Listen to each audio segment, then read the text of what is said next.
Okay, good morning YouTube. It's Sunday morning, April 29th, the morning after the hailstorm. Thought I'd do, well, this video is not just on hailstorm damage, but pretty much some things I'm going to have to do today.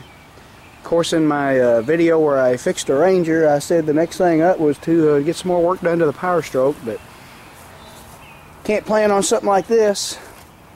Really, I got lucky. It's not too bad. You can see it destroyed some plants. I'm not much into planting flowers and crap anyway, but that's something that was already growing there when I bought this place. We do have some, I don't know how well you can see this, we have some, you can see that gray sand. We had some shingle damage. I will definitely be getting an insurance company to come out and look at that. Hopefully they will cooperate. Let's see, now here, wow, if you take a look at these deck rails, you can see where it actually chipped some wood. That's pretty wild. The hail wasn't super big. It was golf ball size, which is enough to do some damage. And last night I walked through here and checked for... Oh, I do have broken window. Yes, I do. Okay, we got a broken basement window. We have no broken glass up here on this window, but we do have torn screen. Screen up front's got like one hole in it, I think. Didn't get that screen. Not that I can see. I guess it's because it's up so high and the eaves protected it. Here's what really made me mad, and this is not insured, is my trailer. Okay, got some little reflectors up there. You see them missing. They're broken. I picked them up earlier this morning, but here's what ticks me off. It dented the crap out of this side. It pretty much ruined all these panels. They need to be replaced. And this trailer isn't insured. Some people might say it's your own fault for not insuring it, but when you got so much stuff, you can't insure anything, everything. Angel has something she's chewing on. It's the dryer guard. Let's try to get this away from her. And she's going to turn it into a game. But yeah, it got all the aluminum on this side. Front's okay.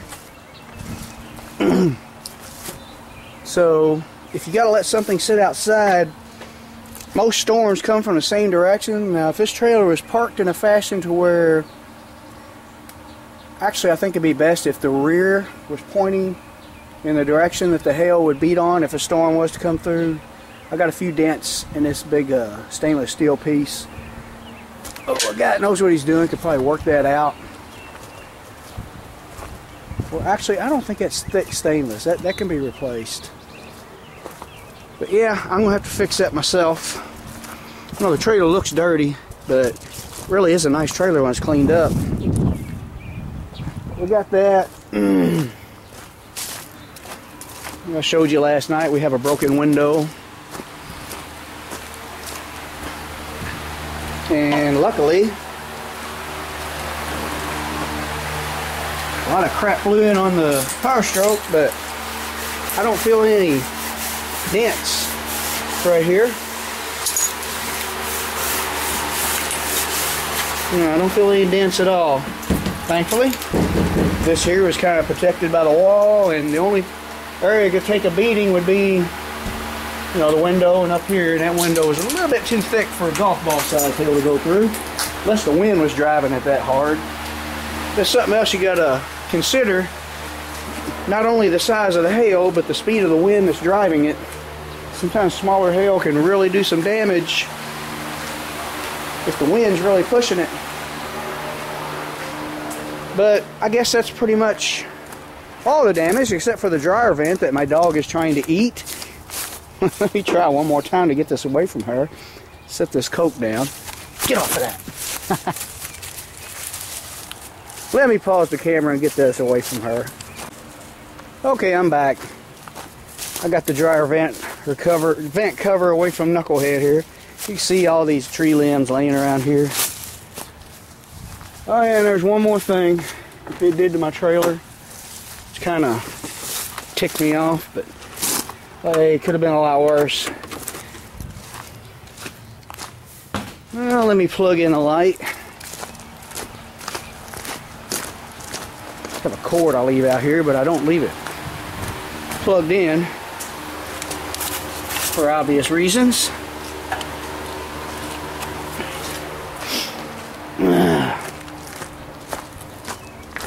This thing has some like skylights, window vent or roof vents. It busted those. Almost fell. Stepped on a piece of header pipe. It busted those plastic pieces out.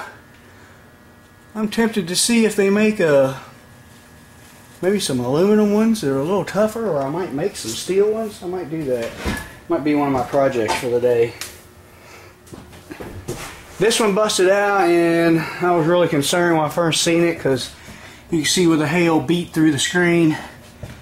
And here's what we're really worried about: the roof of the 64. I feel no dents. So, it didn't hurt anything. Of course, you don't want to scar up your race car. Now, but this car is not perfect, of course. It's a decent looking car, but the paint job is about 17 or 18 years old. It's just it was cheap enamel, and it stayed in the garage all its life. There's a reason it stayed shiny. I've been wanting to repaint it for a while. That'll be an up and coming project here in a couple years, maybe. And as far as I can tell, that's it.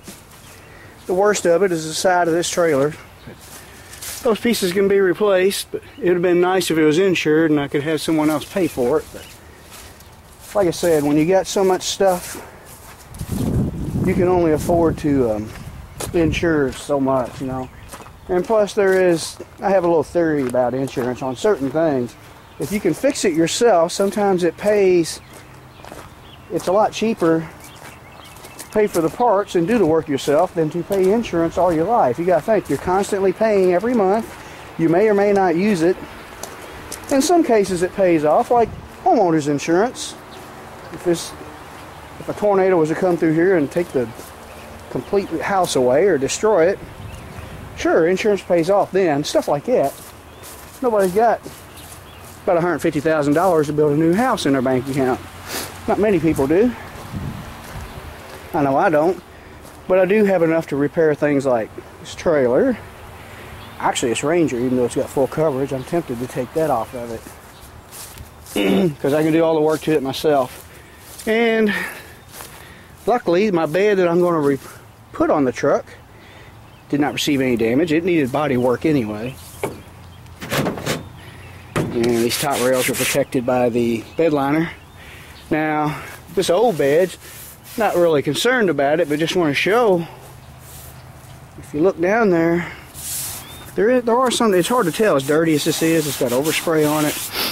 You can see it better on these old fenders, which I am going to replace as well. There's some dents. So 94 metal is probably a little thicker than 2004 metal, but not as thick as stuff from early 70s and older. The thing that amazes me about the really old cars, like from the 50s and 60s, in those days, a lot of people didn't have garages or shelters to put their cars in, and them old cars just sat outside all their life and seen who knows how many hailstorms with no dents because the metal's thicker. Okay, enough rambling about that. I guess the first thing I need to do is get up on top of that trailer and do something about those roof vents. I don't want water coming into my trailer every time it rains. That will sweep up the glass, put something temporary up to block that window off till I get the insurance company in here and then look at it. You don't want to fix anything until they look at it. So even though I planned on working on the power stroke today, doesn't look like it's going to happen. Got some things to take care of. Stay tuned, I'll show more that I do today. Okay, we're back. It's about 1 o'clock, still Sunday. It's warmed up quite a bit, kind of humid. Got all my broken glass. Let me turn this fan off. Got all my broken glass cleaned up. It helped a lot. Did some other cleanup that was non-storm related. Yeah, it's only 68 degrees with 70% humidity, and it feels a lot warmer outside. But at that temperature, I want to show you something real quick. We still have ice in the corners, in the shade and stuff. Right there. Actually, there's still a big one, big hailstone over there next to the house. Anyway, got the window temporarily fixed. After the insurance company looks at it, and hopefully I get something out of it, I have some ideas on preventing at least a hailstorm like we had from doing that. I'm going to replace that broken glass you see there with some thick Lexan. This here is a piece of plexiglass. I didn't go out and buy it especially for this. Actually, this was originally meant for my sandblasting cabinet project I was getting ready to work on. Matter of fact, while warnings were issued for the storm, I was on my way back with this piece of plexiglass, but it turned out to be a perfect fit for a temporary fix of this window. I went ahead and made me a wooden frame. I fitted it up to where you pretty much had to tap it in with a rubber mallet. It's a tight fit, and I have a concrete anchor on here, and you can see that there. So that's that fix. Now we're going to get up there on the trailer. I need these tools: Phillips head screwdriver, duct tape. We'll get up on top of the trailer. A lot of dents up there. That's really no big deal. That metal, no one ever sees it. But see if I can get up here and with both hands full without falling. Alright, gotta be very careful. Put my duct tape and stuff up here. As you can see, you can see those pieces of plastic everywhere. It shattered that to nothing. There's that one over there.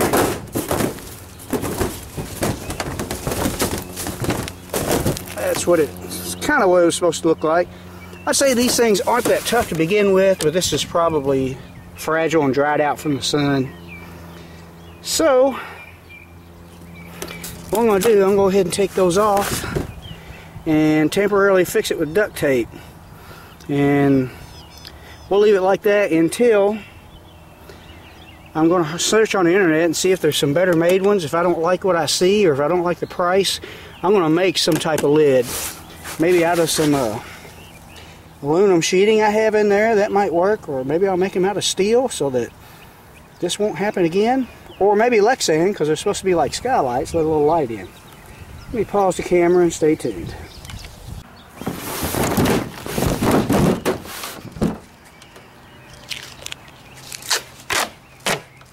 This is some very sticky duct tape, almost too sticky to work with. Good stuff though. I think this will keep me protected for a little while. Like I said, I bet it'd hold up better than what I had.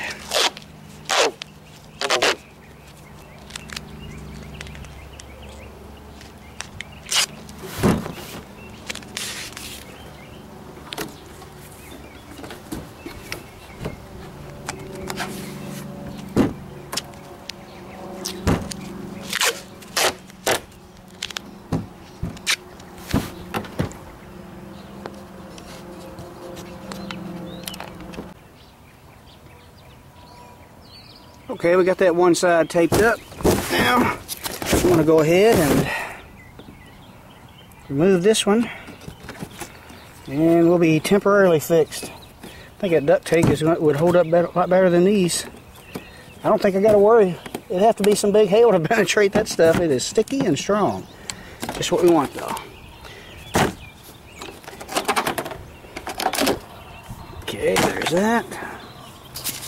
Let's see. Okay. I need to go ahead and I got my camera away from what I'm doing here. Actually, this screen here held up.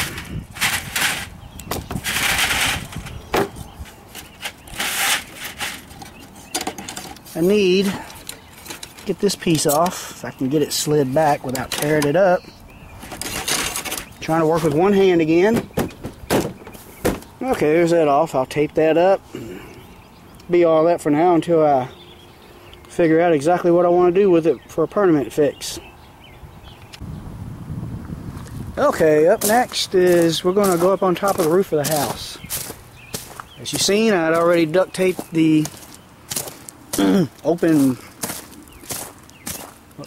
roof vents on the trailer. I went inside, got on the internet, found out you can get metal replacements for about 15 bucks a piece.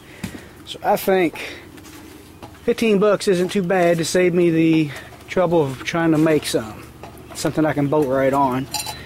Alright, we'll get up here and take a look at this roof. I pretty much know, you can see, if you see the black marks, that's pretty much where it beat the sand off of these. But that don't necessarily means it's going to start leaking right away. As you can see, it really did a number denting the attic fan vent. Here's what I was really concerned about, and it doesn't look like it hurt it too bad. I was concerned about the sealer going around the chimney here. If you don't keep up with this, this tends to leak and go down around the fireplace in the living room, but it doesn't look too bad. You see a lot of sand there though. Shingles probably should be replaced, but I don't know if I'll have that done right away. Actually, I can do it myself. The house I used to have in '94 went through a hailstorm similar to the one I filmed last night, and I did that roof myself. Came out ahead. The insurance company paid me pretty generous, and it didn't cost me half as much to do it myself. This one, as long as it don't leak, I don't think I'm going to worry about it. Actually, that's something that can be done a little bit at a time too. So, enough about that. Looks like they're glued down pretty nice. Not going to fool with that. But eventually, yeah, that takes the life away from the shingle. I would show that house over there. The vinyl siding on it is damaged really bad. I'm not going to zero in on that. They're kind of funny acting people, and probably if they seen their house on YouTube and know that I did it, they would start something, so we won't do that. Anyway, I guess that's all of this video. We've pretty much taken care of everything that we can for now, until hopefully the insurance company will pay for some of this stuff. Mostly might get something out of roof damage. We'll see. It is State Farm. I am a little worried about whether they'll take care of me or not. I've heard that they're not very good at paying. We'll find out, and I will definitely do a rant about it on my next video about this if they don't. Stay tuned. I guess the next video we'll make will hopefully be on upgrading my sandblaster, making some improvements to it. Something I should have been doing today, but didn't get to do. So thanks for watching. Stay tuned, and thanks to everybody who subscribed and commented.